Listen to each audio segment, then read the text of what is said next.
satu pembahasan tentang peristiwa di Mekah ketika Kanjeng Nabi mulai dihujat-hujat dan dipersekusi oleh orang-orang Quraisy waktu itu, kemudian dibela oleh Sayyidina Abu Bakar. Sayyidina Abu Bakar dalam pembelaannya beliau mengatakan ataqtuluna rajulan ayyaqula rabbunallah. Jadi Kanjeng Nabi itu menuntut supaya diberi kebebasan untuk meyakini agamanya, untuk tidak dipersekusi. Nah itu ada elaborasi ya, di kitab-kitab mengatakan bahwa keadaan itu karena umat Islam di Mekah masih lemah. Nah nanti kalau sudah kuat kita mudat mereka gitu. Jadi ini seolah-olah Kanjeng Nabi ini bersikap lemah lembut itu karena lemah aja. Nanti kalau sudah kuat ya sikat aja semua gitu. Jadi kedengarannya buat saya itu seperti Kanjeng Nabi itu moralitasnya nggak konsisten.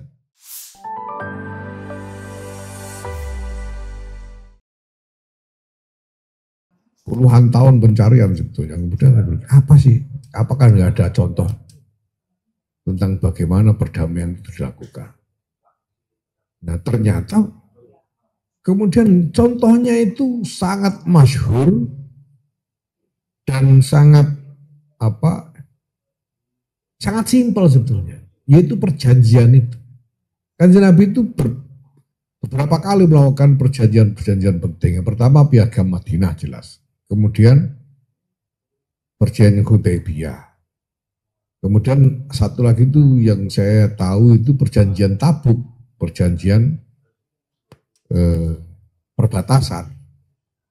Itu kan Ghazwah, Kanjeng Nabi berangkat sendiri. Tapi tidak terjadi pertempuran. Yang terjadi adalah perjanjian perbatasan. Nah cuma sayangnya dalam wacana ngaji kita itu elaborasi tentang perjanjian itu sendiri minimal sekali. Nyaris nggak dielaborasi sama sekali. Yang dielaborasi justru sahabat-sahabat yang berangkatnya telat lalu disuruh tobat itu yang paling menonjol baik di banyak hadis-hadis yang diriwayatkan maupun ya kitab-kitab yang bahas soal ini. Nah padahal ini peristiwa penting sekali perjanjian perbatasan itu. Kenapa? Karena saya cari-cari, saya belum nemu. Silakan kalau nanti yang nemu. Saya kira sebelum itu di dalam sejarah peradaban umat manusia itu belum pernah ada perjanjian perbatasan. Sebelum itu. Yang ada ya benteng-benteng militer. Tapi tidak ada perjanjian perbatasan, kesepakatan ini batasnya. Itu belum pernah ada. Nah, tidak ada elaborasinya. Saya tidak tahu juga apakah ada dokumen tentang perjanjian itu dan sebagainya. Kalau kayak Hudaybiyah itu kan ada dokumennya. Piagam Madinah juga ada dokumennya. Perjanjian Tabuk itu ada nggak dokumennya? Saya tidak tahu, saya belum pernah lihat. Nah, dari semua perjanjian itu yang bisa kita lihat adalah bahwa apapun isi yang disepakati dalam perjanjian itu bisa menimpa atau mengatasi norma-norma asal. Yang tadinya permusuhan itu merupakan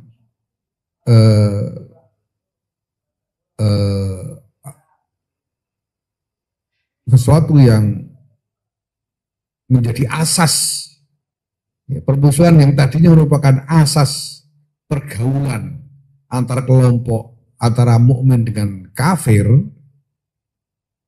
dengan perjanjian itu lalu tidak dioperasionalisasikan itu karena sudah ada perjanjian.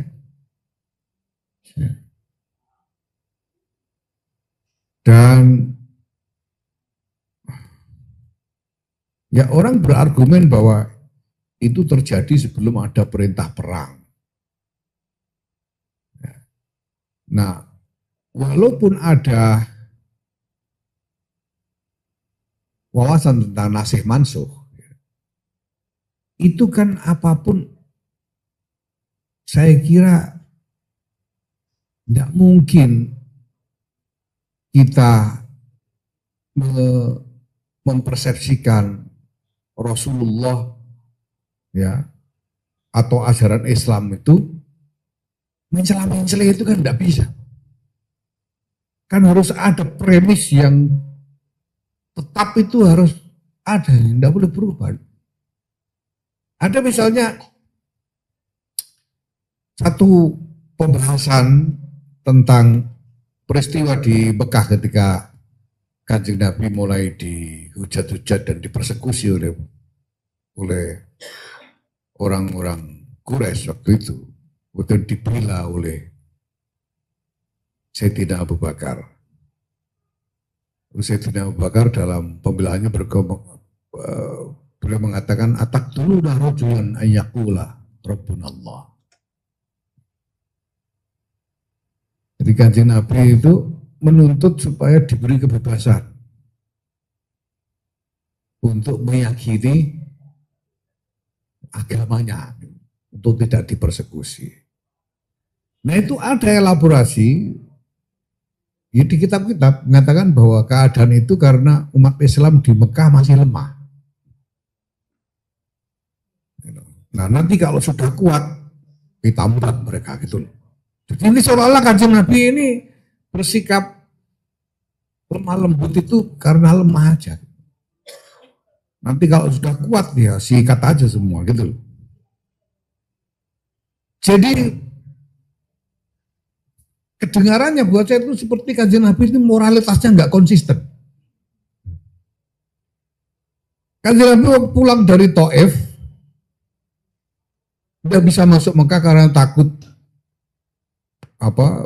dimusuhi habis-habisan karena orang Mekah sudah mendengar Kanjeng Nabi ingin minta perlindungan ke Taif, kemudian ditolak. Dan kemudian untuk masuk Mekah itu Kanjeng Nabi minta perlindungan kepada Bani Adi, seorang pemimpin Bani Adi. Kemudian diberi perlindungan, ya sudah masuk bareng saya, nanti saya lindungi. Ini masih kafir itu Bani Adi yang memberi perlindungan Kanjeng Nabi untuk masuk Mekah itu masih kafir. Ya masa iya seorang Muhammad bin Abdullah Sallallahu Alaihi Wasallam berpikir aku sedang remah, walaupun kamu kafir aku minta perlindungan, tapi nanti kalau aku kuat aku membuat kamu. Masa begitu berpikirnya Muhammad bin Abdullah Sallallahu Alaihi Wasallam? Kan tidak mungkin. Gitu. Nah, ini hal begini ini mengganggu sekali buat saya. Jadi harus ditemukan basisnya. Nah, kita bisa melihatlah bagaimana perjanjian itu kemudian menganulir norma-norma asal. Ketika Piagam Madinah bukan hanya norma Islam saja, tapi juga itu berhasil memupus praktek tradisional di Madinah yang tadinya adalah perang antar suku yang berketerusan, tapi lalu dengan perjanjian, dengan Piagam Madinah itu lalu dipupus.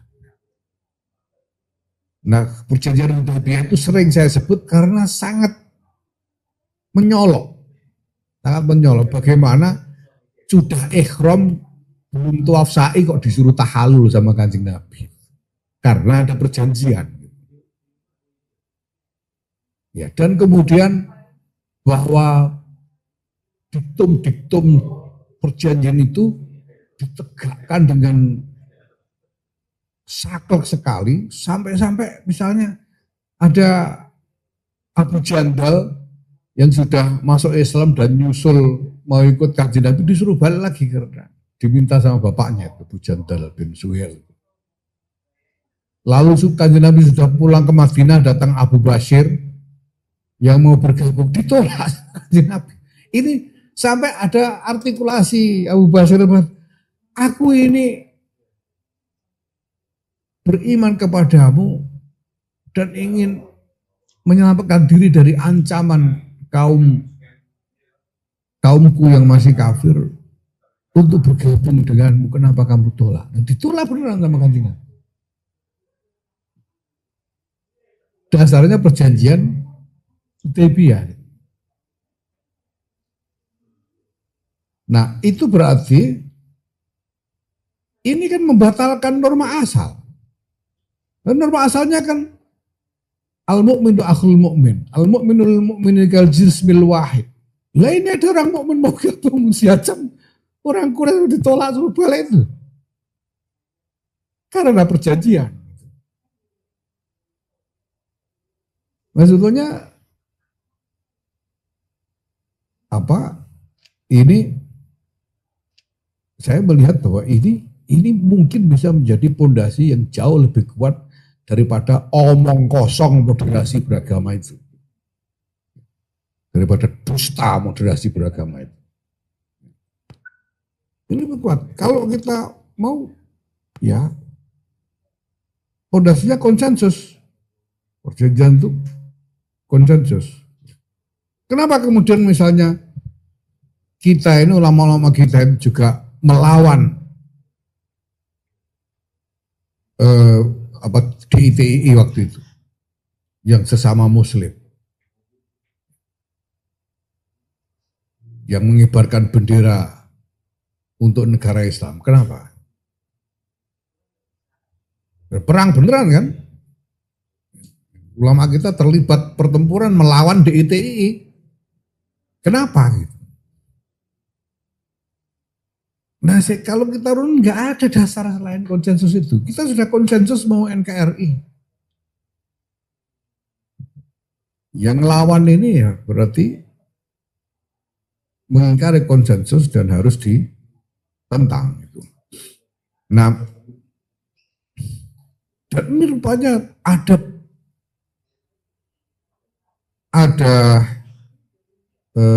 pondasi paradigmatik yang universal dalam soal ini. Kalau dalam hadis Nabi kan Kanjeng Nabi dawuh an-nasu ala syurutihim. Nah ternyata itu secara universal sebetulnya wawasan ini juga dikenal di berbagai peradaban. Sehingga ada adagium yang dinyatakan dalam bahasa Latin bunyinya pacta sunt servanda. Nah, perjanjian itu harus diikuti gitu ya. Kesepakatan harus diikuti. Itu sama nas wa rasul. Nah, maka kalau kita bicara bagaimana Islam mengajak umat manusia untuk menyelamatkan peradaban dunia ini, saya kira seruan Islam itu harusnya mari kembali kepada kesepakatan. Mari kita tegakkan konsensus untuk berdamai. Karena dengan konsensus untuk berdamai itu, ya semua norma-norma tentang permusuhan dan keharusan untuk melibatkan diri dalam konflik itu ada alasan untuk dikesampingkan. Kalau nggak pakai alasan ini apa dasarnya? Apa dasarnya kita nggak berangkat ke Myanmar untuk nyikat budak-budak yang mempersekusi? Apa dasarnya kita tidak perang melawan India? Apa dasarnya kita tidak menyatakan perang kepada Israel dan lain sebagainya? Apa dasarnya? Nggak ada dasar syariah. Itu saya geli bertahun-tahun, saya sampai kasar kepada Gus Gofur. Sampean ini ngaji, nggak berani ngamalkan, tapi juga nggak berani mikir yang lain. Itu gimana sampean ini imannya, iman sama siapa sampean ini? Sampai kasar sekarang saya sendiri itu merasa depresi memikirkan ini. Gelisah sekali. Saya kemudian muncul pikiran tentang kesepakatan itu, dan kesepakatan itu ada. Dunia baru yang kita hidupi sekarang ini ada basisnya konsensus internasional. Kalau masyarakat rasional ini kemudian bersedia untuk menegakkan konsensus itu, sebetulnya di situ tuh jawaban dari sekian banyak masalah konflik di seluruh dunia. Kalau mau. Jadi kenapa hari ini kita tidak pukuli orang-orang kafir di jalanan itu? Karena kita terlibat konsensus. Pancasila UUD 45. Kenapa kita tidak menyatakan perang kepada India, Myanmar, Israel, dan lain-lain? Karena kita terikat konsensus internasional yaitu piagam PBB. Nah, ini nanti pengembangan wacananya saya kira akan masuk juga sejauh mana konsensus itu wajib ditaati kan gitu. Karena setelah piagam Madinah nyatanya Bani Qainuqa dan Bani Nadir diusir. Nah, di dalam wacana klasik itu kan ada itu bahwa ketentuan bahwa muahadah itu berlaku, ada yang mengatakan 10 tahun dan harus diperbarui misalnya. Ya oke, ada wacana begitu, tapi itu kebijakan politik. Itu kan kebijakan politik. Kalau mau dirunut sampai ke usul yang sampai ke apa Quran Sunnah apa ijma' qiyas kan ya susah. Itu kebijakan politik dari penguasa. Saya ingat waktu di Rembang itu ada halakoh soal perdamaian itu, soal moderasi beragama sebetulnya. Ya, kemudian Gus Sadid Jauhari Kencong, beliau membuat artikulasi dengan mengatakan bagaimana kita mau berbaik-baik dengan orang-orang kafir, sedangkan jihad dengan jihad hujumi itu fardu kifayah sekurang-kurangnya setahun sekali, sebagaimana disebut dalam i'anah misalnya. Kitabnya jelas tuh, beliau kan hafal. Ini ibarohnya itu apa? Nah, waktu itu Gus Gopur jawabnya bagus, bahwa dulu itu sering banyak ya sebetulnya Jawahirul Fiqh itu sebetulnya merupakan kebijakan-kebijakan imam yang kemudian dilegitimasi oleh para ulama sehingga dianggap sebagai jurisprudensi. Mungkin dikaitkan dengan ijma' dan lain sebagainya sehingga menjadi perlu. Tapi sebetulnya itu adalah inisiatif imam, inisiatif pemerintah yang kemudian dilegitimasi oleh ulama. Kira-kira begitu. Nah, tapi yang jelas kan kita harus nemu ini basisnya. Saya tidak terima, saya anti banget sama Pak Ulil waktu dia mengatakan semua agama sama, tidak bisa. Alhamdulillah sekarang sudah insaf ya, sudah tobat ya, alhamdulillah. Sudah tobat sekarang. Tidak bisa begitu. Nah kita damai ini dasarnya apa? Konsensus. Nah menurut saya daripada kita ngikutin akwal tentang jangka waktu konsensus untuk diperbarui, ya kita mungkin bisa berpikir bahwa konsensus itu sepanjang di antara yang terlibat masih ada yang memeganginya, maka kewajiban agama adalah mempertahankan konsensus itu. Piagam Madinah itu Bani Qainuqa dan Bani Nadir diusir karena dianggap mengkhianati perjanjian kan. Tapi orang-orang kafir dari Aus dan Khazraj kan enggak. Karena mereka tidak mengkhianati, mereka masih memegangi konsensus gitu. Kalau semua yang lain udah bubar lah baru kita mau gimana, sudah enggak ada lagi pihak. Tapi karena Khazraj dan Aus masih mau pegang konsensus, maka mereka tidak diusir kan, mereka tetap diterima dalam koeksistensi damai berdasarkan piagam Madinah. Kan belum semuanya mukmin itu. Aus Khazraj itu. Gitu. Nah, perjanjian Hudaybiyah itu kemudian dibatalkan atas pihak Mekah yang ngangkat tangan sudah. Karena nggak tahan dengan terorismenya Abu Bashir ini kan. Dia kan jadi teroris akhirnya Abu Bashir itu. Lalu diikuti oleh sejumlah orang Mekah yang masuk Islam dan bergabung dengan Abu Bashir karena tidak bisa gabung ke Madinah. Jadi teroris di situ. Tapi kemudian orang Mekah sendiri yang minta membatalkan perjanjian dan minta Kanjeng Nabi menerima kelompok teroris Abu Bashir ini.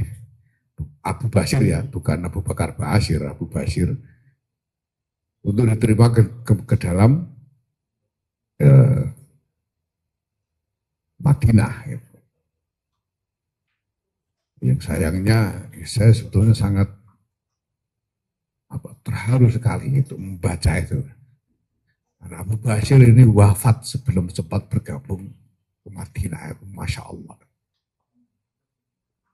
Jadi saya lihat ini perjanjian sekuat itu perjanjian itu. Apa namanya? Sebagai norma agama itu sekuat itu. Nah, maka saya ingin menawarkan, ya mari kita bangun strategi untuk perdamaian, untuk tata dunia yang lebih harmonis, yang lebih adil, di atas premis-premis perjanjian, premis-premis konsensus. Ya. Nah kalau sekarang ada orang berargumen nih, buat apa kita pertahankan? Amerika kelakuannya sudah melanggar perjanjian, Israel melanggar perjanjian dan sebagainya. Tapi kan Afrika Selatan enggak, Malaysia kan enggak, Irlandia juga enggak. Jadi masih ada pihak-pihak yang masih pegang perjanjian, maka kita masih juga punya kewajiban keagamaan untuk tetap mempertahankan konsensus dan memang ya melawan mereka yang melanggar konsensus, minta mereka kembali atau berkonsolidasi untuk melawan yang melanggar konsensus itu. Tapi harus dasarnya konsensus ini dulu. Nah saya kira seperti itu tawaran proposal saya. Sampai kemudian kita bawa ke Muktamar Fikih Peradaban di Surabaya itu. Saya jujuk, saya tidak ngajak ulama-ulama yang sudah banyak dari mereka sering bohong soal wasatiyatul Islam itu. Langsung enggak saya ajak pikir soal bahasa, langsung saya tanya piagam PBB itu sah enggak? Sebagai perjanjian yang harus diikuti. Kemudian para kepala negara yang tanda tangan itu sah enggak mewakili semua warga negaranya, baik muslim maupun kafir.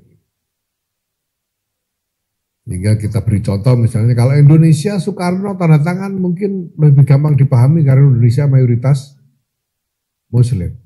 Tapi Nehru yang Hindu itu tanda tangan atas nama India, apakah mengikat rakyat India yang muslim juga gitu? Apakah sah Nehru mewakili seluruh rakyat India termasuk yang muslim? Nah dari perdebatannya ada walaupun banyak kritik keras kepada PBB kan jawabannya iya semua.